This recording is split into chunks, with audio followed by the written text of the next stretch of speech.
got this. Yeah, see? Right there.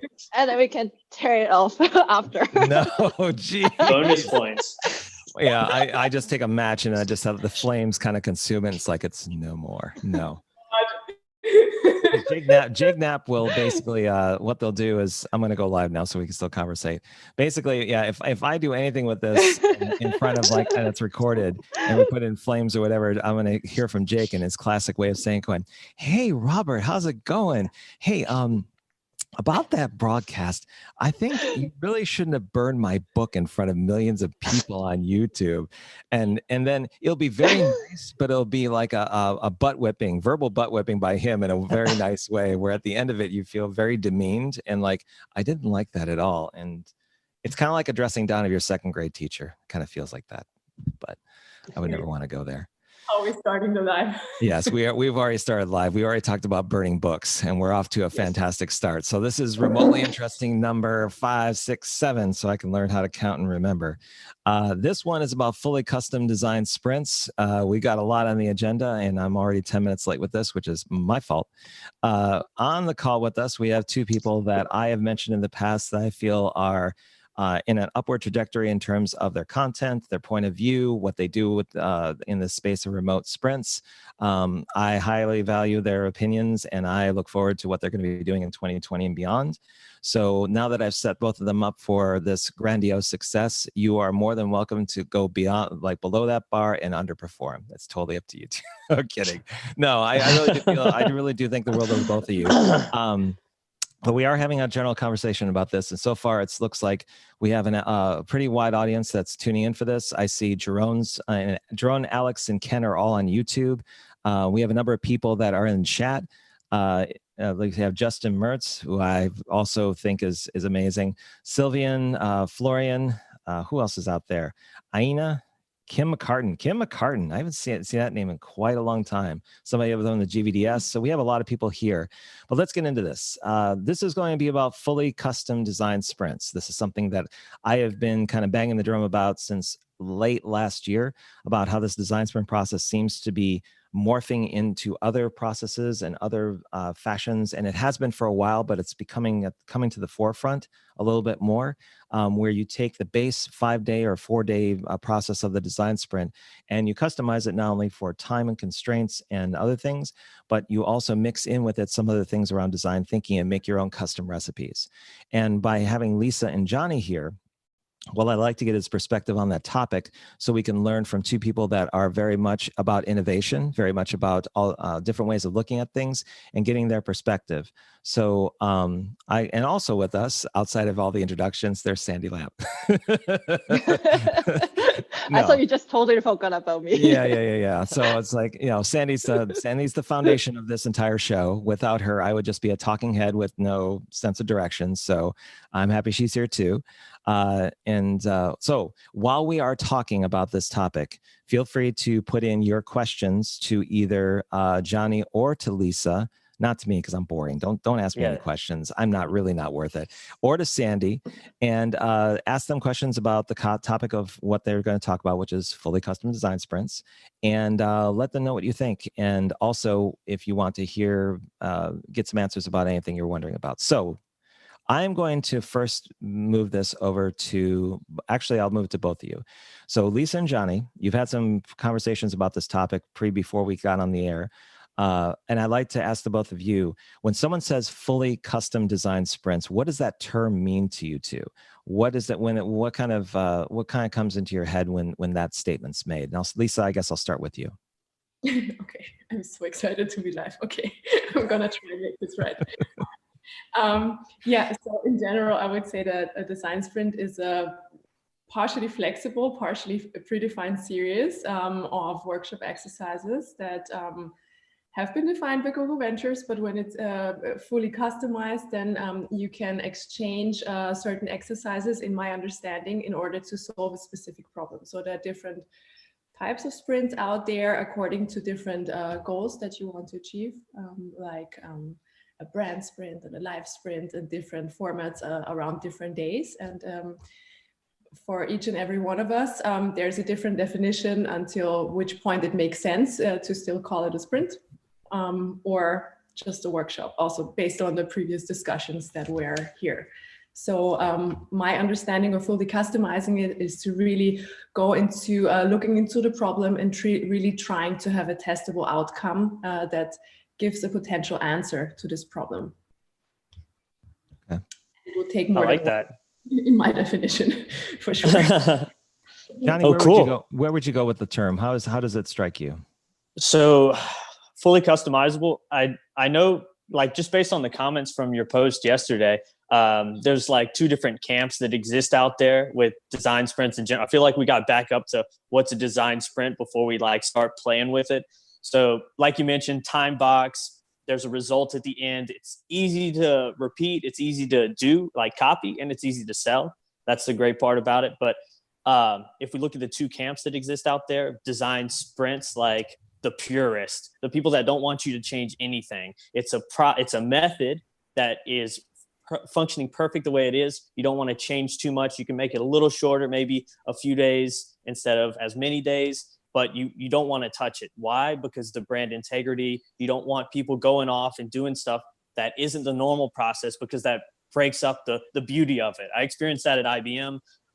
They would sell and then tell. So they would sell these crazy concepts and then come around and tell me, hey, by the way, you need to do a design sprint for this problem. And it would be like robotics, and not even building robots. It would be identifying opportunities for automation.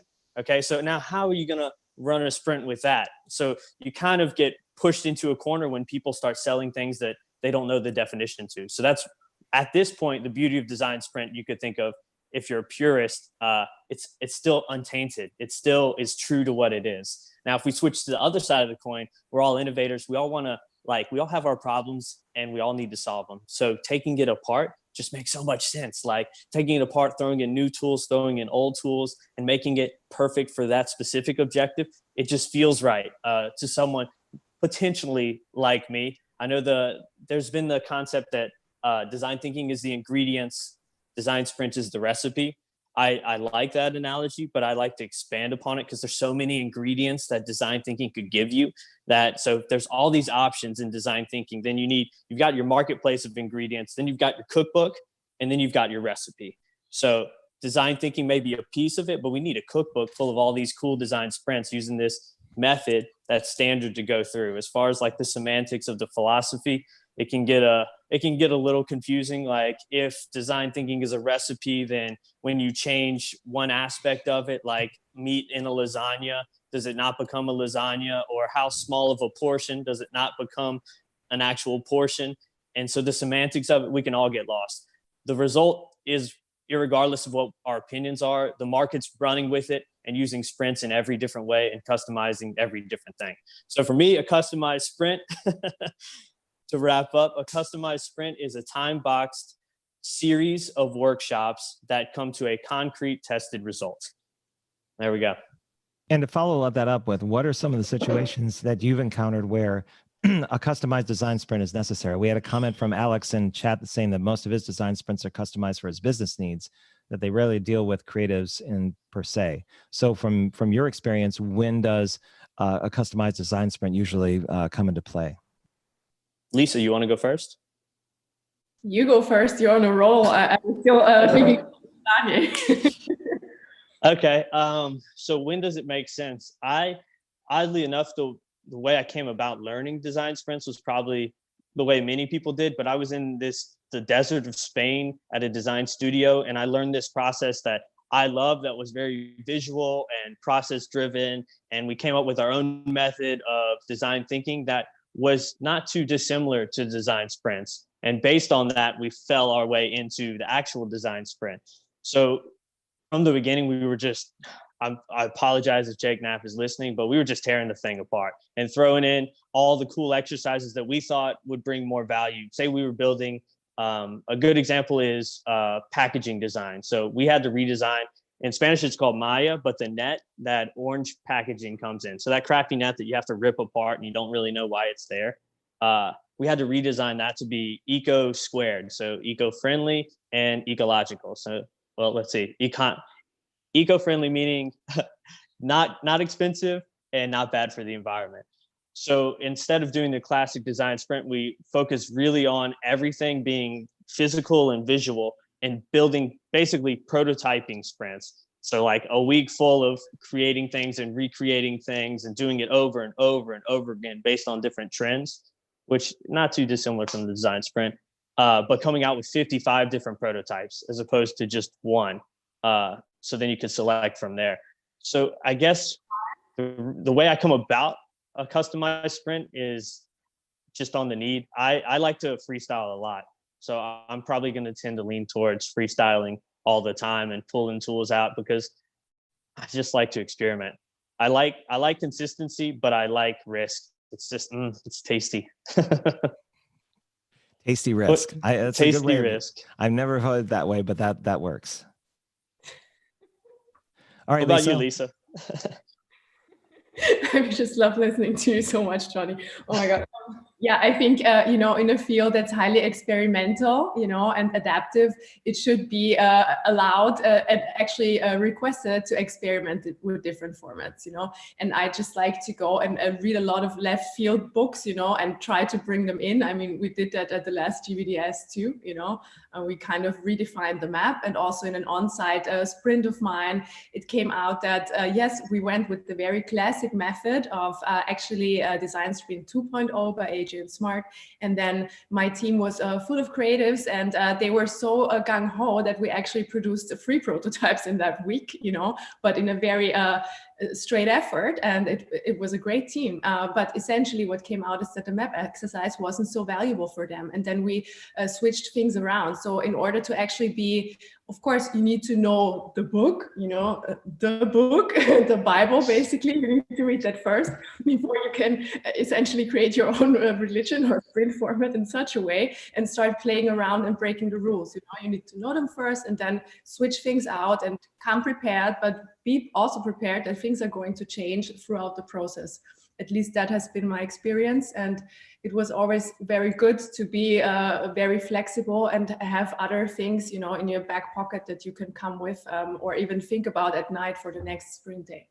So yeah. And the custom design sprints that I've seen have been run the gamut between different scenarios. Sometimes it's, to your point, the people that are on the group, they're in the team and what they emphasize. If you have a bunch of strategists, one marketer, a developer, and a creative, then you're probably going to lean more towards strategic thinking. Whereas if you're working in voice and you have a ton of developers, then you're going to work on the restraints, the downward data dependencies. So sometimes it's the makeup of the team. Sometimes the argument can be made that you have to understand what you're shooting for before you actually get into the design sprint. And there is the other layer of custom design sprints where the pre-work and the conversations that happen and the work that's done in advance will dictate what that design sprint looks like. It will not be a complete 5-day as it is. It may be just really compact based on scheduling and other constraints that you're dealing with. And also it may depend that if you're not necessarily looking for a product at the end of it, you're looking to put a period at the end of a very important conversation about road mapping, about R&D spend. So they come in all shapes and sizes, but the idea is that you're going to take all of that execution work and really compress it down into a time box, to Johnny's point, around those different types of activities that you'll do to get to some sort of conclusion. Yeah, I 100% agree. And the who of who's going to attend is so important, and it can get sideways really quick. I mean, like, that's a common thing in any type of workshop. Have you ever had anyone here a workshop where the who that showed up is so awful that they just can't get any results? Like, have you ever thought of a design sprint in parallel to your own company, like your company's design sprint with your client, and then your team's design sprint with yourself, because the team at the company is so bad that your company itself has to come up with the ideas and then kind of sneak them in there? I know that's a no-no, but have y'all ever been in that situation? Just out of curiosity.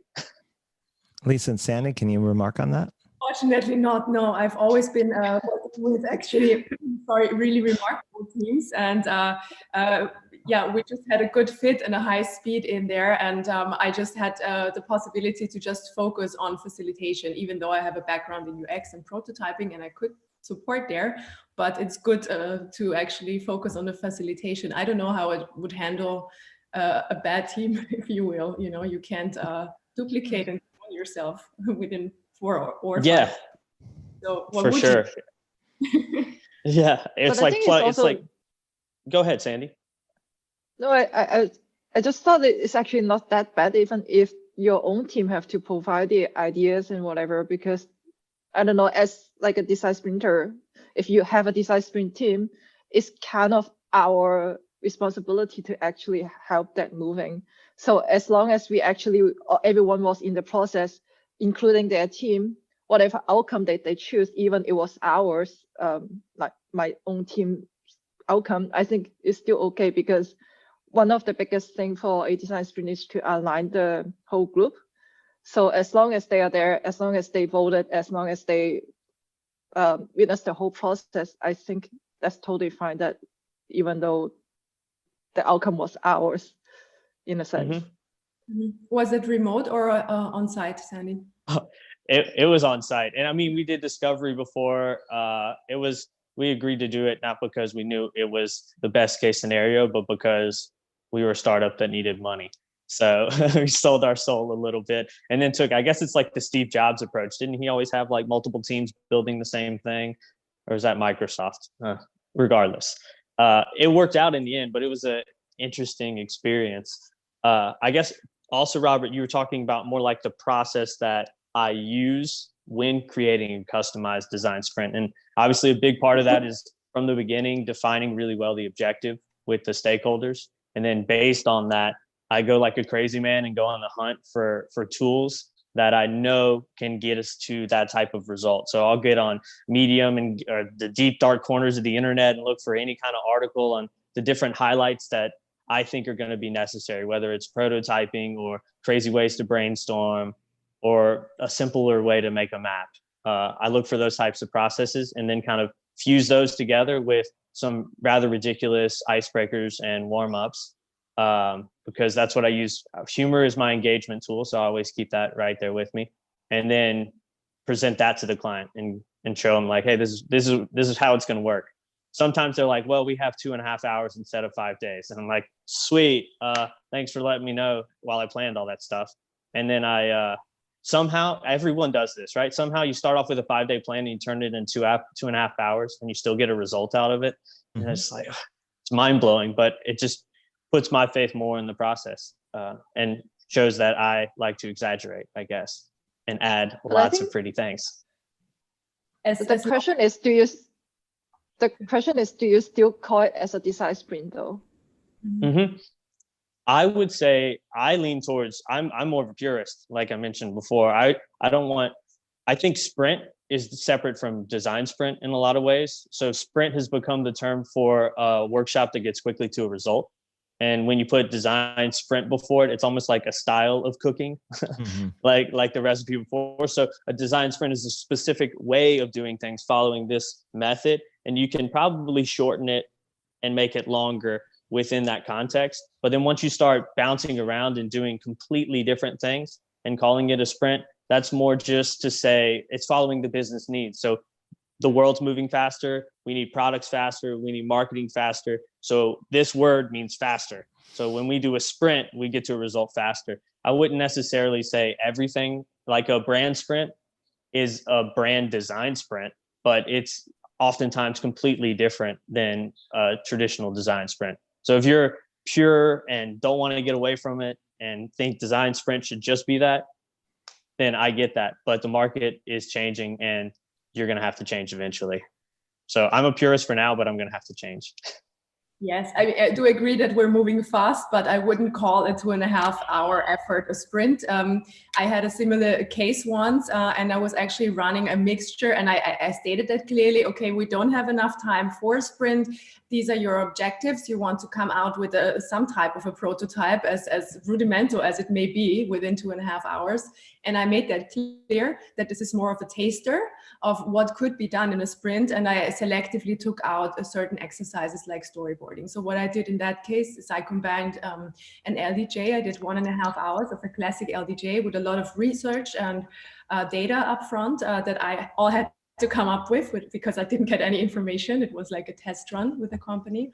And then we did 1 hour of prototyping in a very simple way. But actually, it was a great outcome because it showed this team that was from a very conservative business background, all dressed in suits. And I actually made them draw their little screens within 1 hour. And they were amazed by it because they had never done it before. So I think it's like a great entry to convincing of what you could be doing in a sprint and how much better the outcome would be. I would not call this a sprint at all.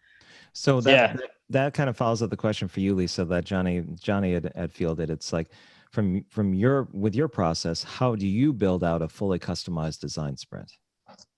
Well, first of all, I would definitely do a lightning decision jam or a problem framing session to get clear on what the goal is and the scope and outcome with the customer. Also make clear that we're not necessarily trying to make them happy, but make the users happy, and that things might change throughout the process. And once we have this pre-work aligned, I would actually also go and research. I mean, I don't only go on the internet. I have a load of books around me that I like to consult first and only go on the internet later, actually.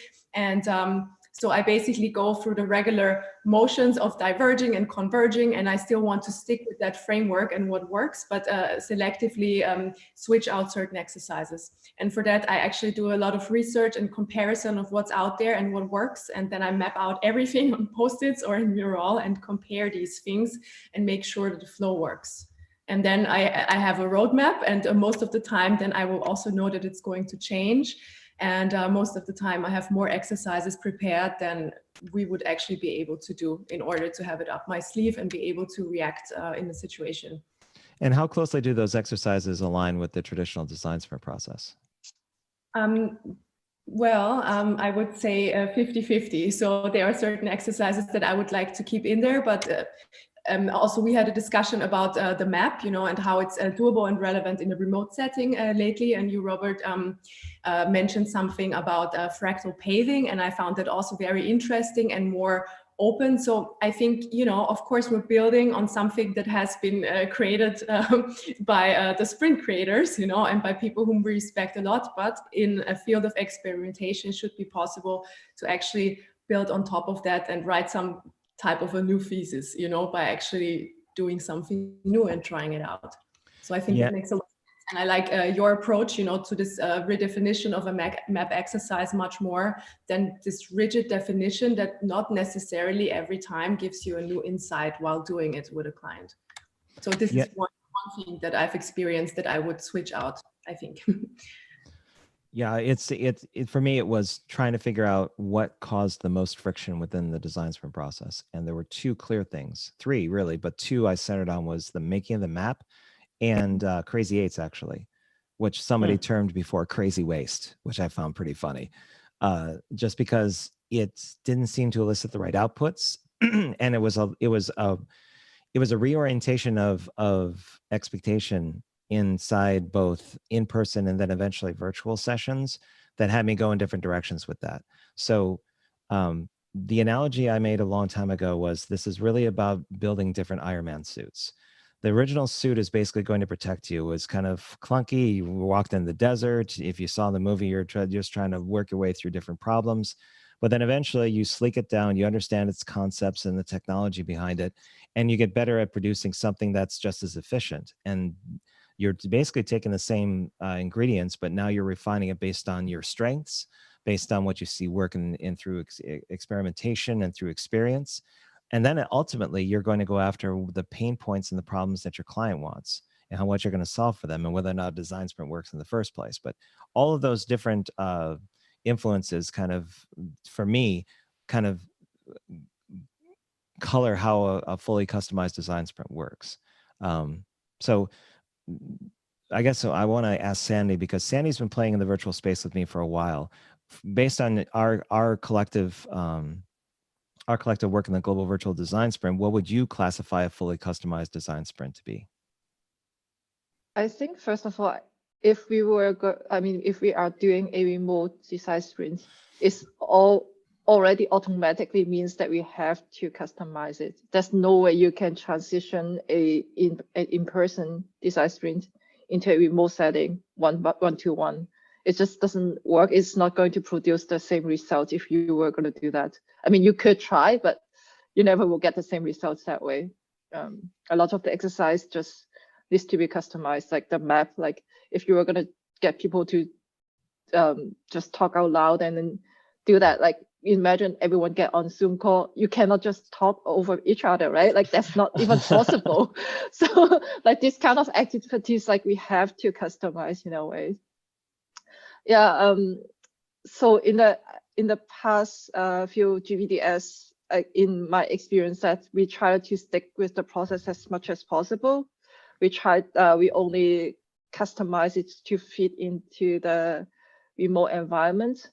But I think from my experience, it seems like the better way is actually look at the tools that we have and look at the benefits of the virtual environment first, and then go backwards and see how we can make a design sprint that way instead of trying to like fix here and fix there and then try to map it to the tools. I think that's probably a more effective way. We have not really do tons of experiments yet, but we are trying a few things out here and there, getting there. Yeah, it's touch and go. I find it to be, excuse me, I'm getting all choked up on the topic. I'm sorry. It's a sensitive topic. I mean, by the way, the people in the comments are killing it. So yeah, I know. Keep the sharing. comments. I'm also reading up on the comments here. I was noticing that. It's like we might as well just start like I mean, some of the things that people have been saying, like Morton says, one tendency I see is some UX people feel that design sprints is kind of quote unquote hijacking design thinking, but I don't really like or understand the structured approach and underlying principles. So they claim to run a design sprint because it's trendy when they're actually applying a more general design thinking approach. Any thoughts on that, panel? That was selling and telling. That's what I feel is like, it's the hot thing. It's the new hot sauce. So you got to put it on everything. I'm in Louisiana, so we put hot sauce on everything. That was a really poor analogy there, but that's okay. Johnny. Oh, God. Okay, no. So I'm also very opinionated on that. So design thinking is a field, a huge field, a huge toolbox, and you can't just play around as you go and call it a sprint and expect to have an outcome. I don't think that works. And actually, when I started out doing sprints, I believe 2-3 years ago, I was working for other people, and I'm very glad that I got introduced with those methods, because I was just doing UX design at the time. But over time, as I gained experiences and read the sprint book and did the AGS and SMART course, especially that one, I realized that there were a lot of flaws in the process that have been sold as design sprints. And it was just a loose set of exercises around design thinking. And we did a lot of empathy mapping and the customer journey mapping, which was also mentioned in the comments. And I firmly believe this should be done, and the user research should be done before the sprint, and the problem should also be kind of framed. You should have a vague idea of where you're going and define the goal, ideally beforehand. And if you don't do that, everything might get into, become a huge mess, and then it's not, a mess is not a sprint, even if we like to play around with it, let's not get too messy. And I'm finding that research is starting to take on different forms. If you're talking about pre-work that happens before you get involved in a design sprint, most people will think when they say research before you get done is that, oh, you have to go online, you have to look a lot of articles, you have to maybe do some subject matter expert interviews and so on to basically understand the problem space, or have somebody that's currently living the situation and bring them in. I'm finding there's another conversation happening around prototyping that I'm going to be more vocal about in the future, where it doesn't require a bunch of people involved with that are in the field that you're looking at. You actually do micro experiments to test the desirability of the idea that you're actually doing in the first place. And these kind of experiments don't take long. They can take anywhere from an hour to 2 hours to a half day to a day, but they take just as long as you normally would with doing research. But you actually get direct data from people around what they think and feel about what you do. And you can ask for skin in the game. Like you can basically say, would you purchase this? Or would you give me your personal email address so I can follow up with you? Or can you volunteer your time? When you have those dynamics in play, then you have a an idea, or you have evidence that the market just is not telling you what you want to hear, they're actually going to give you something in exchange for your idea. It's like what Alberto Savoia says is people are more willing to open their mouth than they are to open their wallet. And if you basically can get the latter to work, then you may have some real traction when it comes to the end result of whatever your design sprint is going to be. So I just want to plug that in there, because that's something that I'm seeing a transition towards, is like real impressions on what the market is doing versus what you get from third-party data. Yeah, I like that. I like that. I know that Jason Fried, his approach was always like build it and then throw it to the market and let the market tell him how it works. I mean, that's a small scale approach like that. I mean, we're not all as skilled as his team is, so we can't adjust things as quickly. Or but as it opinionated. Or is opinionated. Yeah, he's so controversial. No, he just gets angry. You could sense like the anger building whenever. It actually not anger, it's annoyance. When he talks, it's like, da da da da da da da da da da, and that's just what he does. But that's Jason Fried. But go ahead, keep going. Sorry. Yeah, no, that the earlier you can test things, the better, and to get a vibe if it's even worth starting. I mean, before you even start anything like creating the solution, just getting some kind of validation that the problem exists. You could do it with the way you were just talking about, put something out like the Amazon approach. We're going to build a grocery store where you can take stuff and walk out and it pays automatically. That's amazing. Then everybody was like, yeah, no, seriously, we want that. And Amazon was like, oh God, what have we done? And then now they had to create it. So, I mean, don't go that extreme, but yeah, do that on a smaller scale. And you can learn a lot with very little effort before you even have to run a design sprint. Agreed. So I have a question for everyone on the call, and this is for people that go, okay, custom design sprints sound like interesting. Maybe somebody already does it currently with their environment. I know a lot of people do. But maybe I guess the follow question is how does someone get started with doing them? What foundation do you think people need to be able to say, okay, now I can start doing some kung fu with what I know, like kind of like playing around with it. From your standpoint, I'll start with you, Lisa.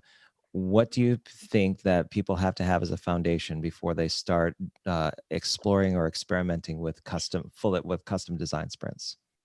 Well, you should have participated, co-facilitated and facilitated more than one sprint, ideally not only in a physical, but also in a remote setting. So you should definitely know how it should work and learn the rules before you break them in a certain way, simple as that. And then it starts getting fun. But if you don't know, I don't know how to drive a car, then it makes no sense. Does someone need to be certified? Does someone need to know the book? How many sprints do people need to go through? Is it good enough to just do bits and pieces of the design sprint process before experimenting? I mean, what do you think would be a good baseline? Going through the whole experience several times, and know how it actually works before you start playing around. That's what I would say. Certifications, I'm not sure. I'm more a hands-on person, and I like to experience things and learn as I go. So I wouldn't say necessarily that certifications are necessary. And when people come from a too academic approach, then it might get a little rigid, and not so flexible and goal-oriented, and actually achieving the outcome, which is more important to me than being right. Hence the desire for flexibility and hands-on experiences. Do you think it's more of a gut feeling that somebody should have where they feel like they're ready? And because that's going to be a different feeling for everyone, but do you think that plays into it? Yes, of course. Of course. It's good to start before you feel ready, because then you're in this testing field and then you can learn, so maybe not facilitate the whole thing by yourself, but definitely assist other people and gather experience, life experience, rather than just going through books and online certifications alone.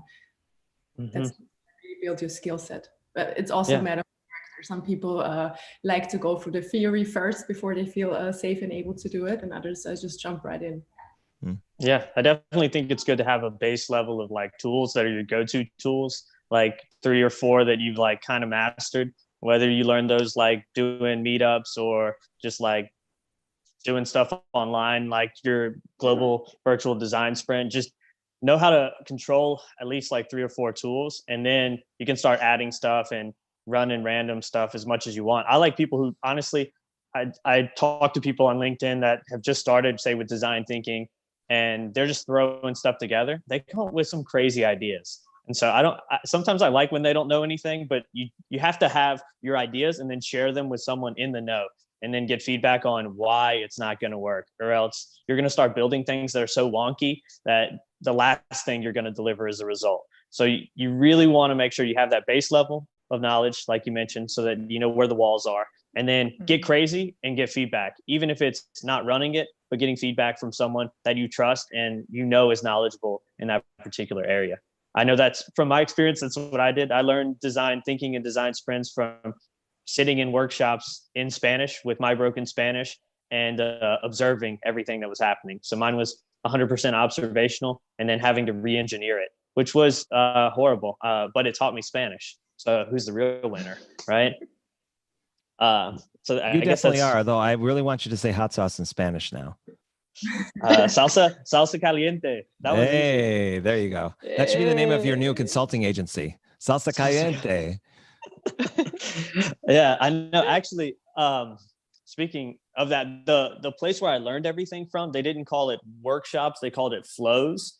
And so everything had a flow to it. And I thought that was great, because that goes in line with everyone's like emotional level and energy throughout a workshop is a flow. So like, I mean, like I drew one before, not actually thinking I was going to mention it, but like there's a flow to it. There's an up and a down, and there's a peak moment in this workshop.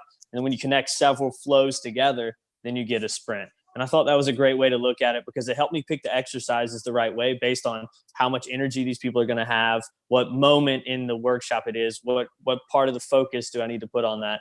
And actually have a book, but it's in Spanish. So, I mean, if I was to promote it, I would just say, para los hispanohablantes, hay un libro que se llama Let's Flow. And then but it's super useful to think of things in that way, because you can kind of target your energy levels and know like, hey, don't brainstorm when people are exhausted, because you're not going to get anywhere. Yeah. And it goes, and it kind of corresponds to vibe and the feeling that everybody's in, and be very tangible. I mean, Lisa, I know that you can probably relate to this, is that you want to be very cognizant and aware of how people are feeling and what people are thinking about. So I like the concept. I like the term flow in terms of how the kind of like the momentum can kind of go in a certain direction. Yes, so I definitely think it's more important to have some human skills as a facilitator and have some empathy with the people you're in the room with and be adaptive than follow a strict rule book and just roll over them. That's for sure. Yes, if that makes any sense in that context. It does. Yeah. So the final question before we kind of turn to the audience and see what they have to say is, how does someone get started with this? Like, what are some very basic steps? I have an answer. Well, I won't finish the question, Sandy. Go for it. What are some basic steps people can do? Well, first step, before the registration close, sign up for GVDS, the Global Virtual Design Sprints. No. Wow, that was my job, and you went ahead and did that. That's fine. Sure. I can jump right in. I learned, I got to know the best people, and actually connecting with your peers and asking questions is the most valuable tool if you want to jumpstart and learn how to do it. Just jump in and connect with the people from GVDS and ask them questions. That gave me a huge boost, to actually step forward and be in this very uncomfortable YouTube video in this moment. You're killing it. What are you talking about? You're killing it. You're fine. Yeah. I would say like innovation hackers, although like people put a million things in there, is like so awesome to just, if you can join that Facebook group and then post what you're doing and get feedback on it so easily. I think that's a great starting point if you're already trying to run them. If you're just beginning, I don't know what level you're at, like get one of the early books and read it, even if it's like a Tim Brown book about design thinking, just so you can get a little more excited and see what kind of results people are coming up with. But if you want to learn the process, obviously AJ and Smart have all their videos, so you can do those on YouTube for free. So I will invoke Steph Cruchon here because I know I ruffled his feathers a bit with the marketing of this. But my suggestion always is to start with this. Or there's a black book also called Design Sprint. Now, if you're reading inclined, then this is a no-brainer. There's an audiobook of this. But I'd say at least if you have a foundation where you kind of understand the concepts, have read enough content from AJ and Smart and online and everywhere else where you can find it, and you've actually done a bit of practice where and by practice, I mean, you don't have everyone. Sometimes people search for like the full 5-day design sprint, which I think is a mistake. Really what you want to do is target specific activities in the book, like the 4-step sketch. You can do that for different situations that not necessarily have to do with the overall thing. You can do an Eisenhower matrix of like, what do you want to prioritize? You can do that for team meetings. There's an article I wrote a while back called Quick and Dirty Design Sprint Recipes. That's a perfect kind of entry into starting to get a feel for what these exercises are like, and you can do them in your personal time or with friends or other people.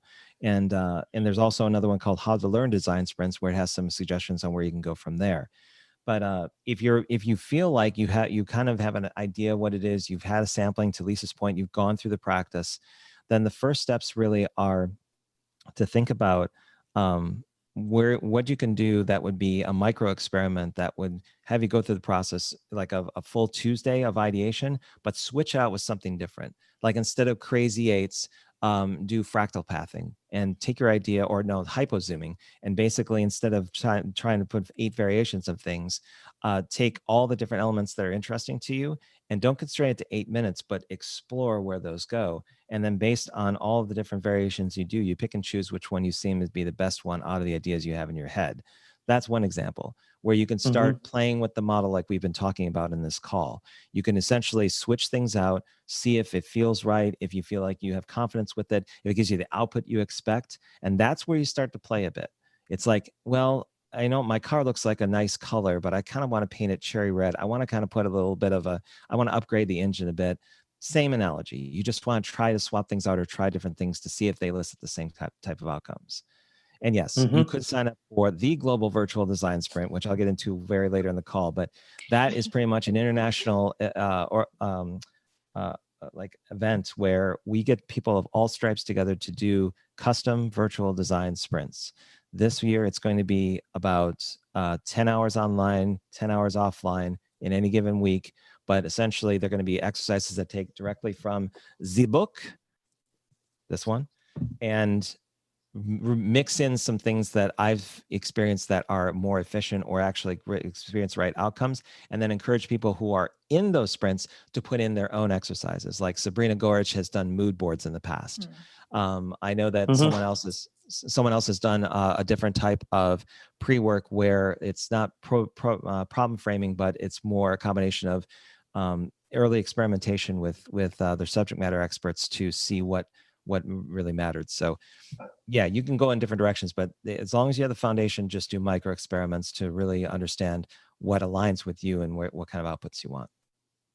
Yeah, definitely. And I don't even know if we got into too much the craziness of all the different types of customized design sprints we did. But there is I put together a little bit of a list of other people's articles on it, but really it's a flexible methodology. I mean, if you want to do like a marketing design sprint to create a sales strategy or make a new line of cool t-shirts like this, I mean, it's flexible to use it for anything. So I know people have already put it out there. I made a list. I think we might could share that and everybody add the cool things that they've done on there. And then we can have a master list of ways people are using the design sprint, kind of like Sprint Stories, but cooler because it's ours. Yeah. You know what? I mean, if you had your own line of shirts, the presentation shirts, the Johnny Saye line of presentation shirts that are perfectly customized for getting the right responses from your audience, I think that would go places. It reminds me of and back in the days. I'm sorry. Sorry. That's okay. We have a few minutes left. We have a lot of comments and questions that have come through, so I want to try to field those. I'd like to invite the panelists to kind of pick and choose ones they see in chat that they'd like to kind of field rather than me doing them. So we have one in Q&A from Nora, which is probably about fractal sketching. So real quick, Nora, for that one, that's going to be in the GVDS as like a possible a possible we call it activity that you can do. But I'll get more into that. I have an article I'm supposed to write about it, but yeah, you'll find out more about it later. But back to the main one. Panelists, is there anything that you see in there that you'd like to kind of bring up or talk about that people are putting in there? There are a lot there. I haven't even read all that fast. And if you do have questions, people who are kind of watching on YouTube as well as Zoom, if you do have questions in particular for either Lisa or Johnny directly, just call them out by name, and then that way they can kind of center around particular things. There is one from Yasser who says, what part of the traditional design sprint doesn't work that is forcing people to customize? I think you mentioned the map. For me, the map's always been the big touch point. I think that's a space that has a lot of opportunity, and sometimes you just get nothing out of it if you go the traditional way, from my point of view. So I've always experimented on that particular point. And then on the ideation side, I always thought I like to go crazy and use crazy brainstorming techniques. So I've always wanted to mix people's ideas a lot more than, say, Crazy Eights is more like individual thinking and then inspired by others later on. I'm big on brain writing, like passing on your sketches, so then you're constantly contributing to one another, using stimuli, whether that's a physical product or a photo, getting as weird as possible. So those are the two areas where I tend to customize if I'm kind of going a more traditional route. Lisa, what But about I think yourself? It's also, okay, never mind. Go, Sandy, go. no, I think it's not necessary that the process or whatever activities in the design sprint doesn't work that forces to do this. It's more that because in certain scenarios, there are some things that could work better. That's why we try to customize it. Like, for example, if we want to design an app for voice application, I think a lot of the exercise we will have to change or customize it, tailor it so that it actually makes sense for a voice kind of product. Especially also for like remote setting. Like I mentioned before, like the map is pretty difficult if you want to just map it one-to-one. I mean, it's possible, it's doable, but there's much better way that you can do. You can experiment. And also, for example, the storyboarding, in the traditional design sprint, you get the group of people and then they just draw on the board together, basically.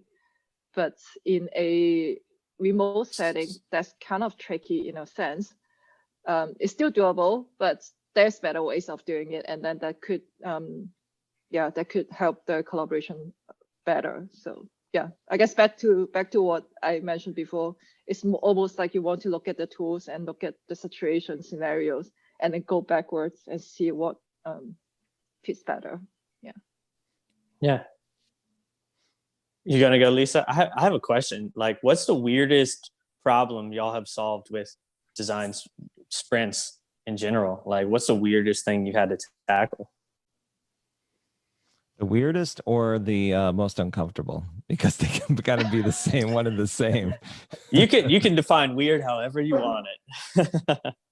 Man, I have to think. I asked that because I mean I could think the weirdest one I've ever run was to create a board game that taught children in Senegal about women's equality. And that is a real thing. Not women's equality, obviously that's a real thing, but the board game. And so I thought that was like so crazy out of left field. And obviously I had to customize a lot of parts of it, but I mean, the method still worked. And I think it'd be cool if y'all shared crazy stuff. If y'all have any crazy examples, I know mine was kind of ridiculous, but maybe it's a problem that's more specified or, I don't know, ridiculous in another sense. I mean, the only thing I've got was one of my original origin stories where we were right in the middle of about to execute a design sprint, and somebody who was an executive came in and said, no, we're doing everything as IBM Hills. We're using IBM design thinking, and we're not doing design sprints at all. And that was the crazy part of it is that the entire process, all we were doing was we were creating personas. That was it. We had 21 to 25 people in a room, and the end result was kind of a high level map of what UX provides an organization and some personas based on the research that we did towards the end of the effect. And this happened on like Monday afternoon. when both me and my partner were like, okay, sure, back away. So yeah, that was my deal. That's a tough one. Was not a sprint, but a fully customized format that I've been experimenting with for 2 years. And it's and so for a moment there, a couple of years ago, I thought I invented life design, which was not true. I just didn't do research and had a strong bias toward action and experimentation. And so I was actually traveling around the world with my little method and tried to get into events and conferences and retreats for free, essentially, with my little workshop. And so I tried it out with all different kinds of people. And one of the strangest things was actually that someone in Bali started crying because we're doing self-empathy, so basically it was more like a coaching program with design thinking methods that were widely combined, and then people had just things come up and went out and ended the process, and I was devastated and I didn't know what to do. So I was literally Aladdin on my iPad, a whole new world, and trying back into the mood. So this was one of the strangest things, and fully customized, but not a sprint. And the cool part was that with that same course, it did work very well with brainy people, scientists and developers. And one person actually mapped out her whole brain on 2 flip chart papers that big. And she's a neuroscientist and a friend of mine, and she actually could consolidate that information, write her thesis, and start her company, which is still running. And they're having a parallel event online tonight. So that was the coolest part. I smell a testimonial. Hey, Johnny can get on board with that because it's brain writing. It's just a different variation of it where you're actually putting in everything in your brain and just kind of putting out there. Yeah. Mm-hmm. True. So I guess the final question right before, because at the top of the hour, so we'll fill one more. I'm going to grab one from Mark Van Dyke, and he says, how much pre-work is possible when it comes to custom design sprints? I have my own answers, but I'd like to hear from you and from both of you, Lisa and Johnny, on what you think in terms of custom design sprints. What are you talking about in terms of pre-work? Well, if you want to fully customize and you want to deep dive into research, it might take you weeks. It depends on your personality structure. I map out my whole desk and it's kind of huge. And then I still move things around and ask for feedback. And it might take you a long time. It depends where you want to go with this, and how much time you want to invest. But you can get really crazy and do a lot of pre-work if that's what you want. If you want to create something. And you also want to test it before you actually run it too. Of course. Yeah, I guess I took that question and pictured it as if I were running a sprint, but it was kind of like a one-man team because the business didn't commit to having people come to the meeting. So I'm running around going in between people. So I could only schedule moments that people would come. What could I do pre-work research-wise to set up the sprint to where the important people in the room only have to show up for moments? So I definitely think you could do a lot of the research side, and then you could present, say, a map to them, but it's going to be really one-sided unless you're an expert at taking lots of information and condensing it really well without having your own purpose or vision or bias in there. So you could try and do it that way, and but then that really spin off and just become what UX designers have been doing anyways. You're just going out doing research, showing results, getting approvals, and then coming back with some little stuff to prioritize and then prototyping and showing them. So I don't like that approach. You got to force some people to get together. So as far as the research side, you can go and learn a whole lot. And like we mentioned, do a parallel sprint if needed. But if you get the right people, then the research won't actually add as much as you expect to it. It might add a gold nugget. It really might, but it might not add the magic that 3 weeks of research what you expect from that. So don't overcommit on the research side if the people in the room are already masters, because they might know more than your research shows. One thing that's been really, really effective for me is interviewing people in pairs, and sometimes just one-on-ones. And sometimes it doesn't even have to be about you don't have to couch it. You can give an agenda in terms of what you're going to talk about to inform what the effort as well as your own understanding of what you're shooting for. But I find making a human connection in the first couple of weeks with not only the people that are going to be part of the effort, but the people that have some sort of skin in the game, some sort of incentive or something else that they're vying on with this. It really helps to forge that connection with those individuals to understand their underlying motivations, what really matters to them, so they can connect with you as a human being and see that you're not just somebody that's pushing a process. And sometimes those stories that you have with people and those connections that you make manifest themselves in ways during the actual custom design sprint that you're going to do that really have clear benefits. Making sure you're on the same page, knowing you can't be too prescriptive on your acronyms, being very slow if there is a non-English speaker in the crowd that wants to understand you, but you have to very much accentuate what you talk about. All of those different styles are informed by the people that you are engaging with. So for me, it's less about the information, because that eventually comes around if it's important enough, but it's understanding the people you work with and the people you are responsible for. And if you can have those relationships in place before you get into your customized design sprint, your recipe for what you want to do, whether it's 2-day, 3-day, 4-day, 2 weeks, that cascades the entire effort, and it also goes beyond it. So that's what I always recommend. Mm-hmm. Communication styles. I think there's a good training about that. Yeah. Yeah. And also communications between different, and also communications between different cultures. I think that's also one thing that is very easily to be missed. Yep. Okay, so any last words from the panelists on custom design sprints, or anything else you'd like people to know about that you're doing that you'd like to bring attention to? This is your platform. I give you the soapbox. Please stand up and tell everyone what you want them to know. I'll start with Lisa, go first. Yeah, Lisa. Okay, what I want you to know is that I love running remote sprints, but I even love much more to actually design murals. And I just found that out. I've been designing all of my life, but actually transforming the workshops that you have for on-site workshops into a remote virtual setting is something I really love playing around with, and it also works completely different in a virtual space. So I really enjoy digitizing and templatizing and muralizing and all of that kind of stuff, and it turns out to be quite functional and also beautiful. So yeah, you and Sandy should have a conversation about that if you haven't already. We have had a lot of conversations, but not No, I mean simply that, because Sandy's, I mean, the foundation of the GVDS has basically been Sandy's design work. She's basically created foundational work for templates and mural that have really like they were the underpinnings for how people were basically getting all their stuff together and working. So if you're in this space right now and you're really enjoying kind of designing in with mural as well, who's to say that just basically like having a work session where you're kind of trading notes and perspectives and how you approach things would benefit the both of you? That's the only reason why I'm suggesting it. Yes, totally. I love using my keyboard instead of my mouse. So I'm kind of playing piano and trying to see how fast we can get. So maybe we can do a competition how fast we can design.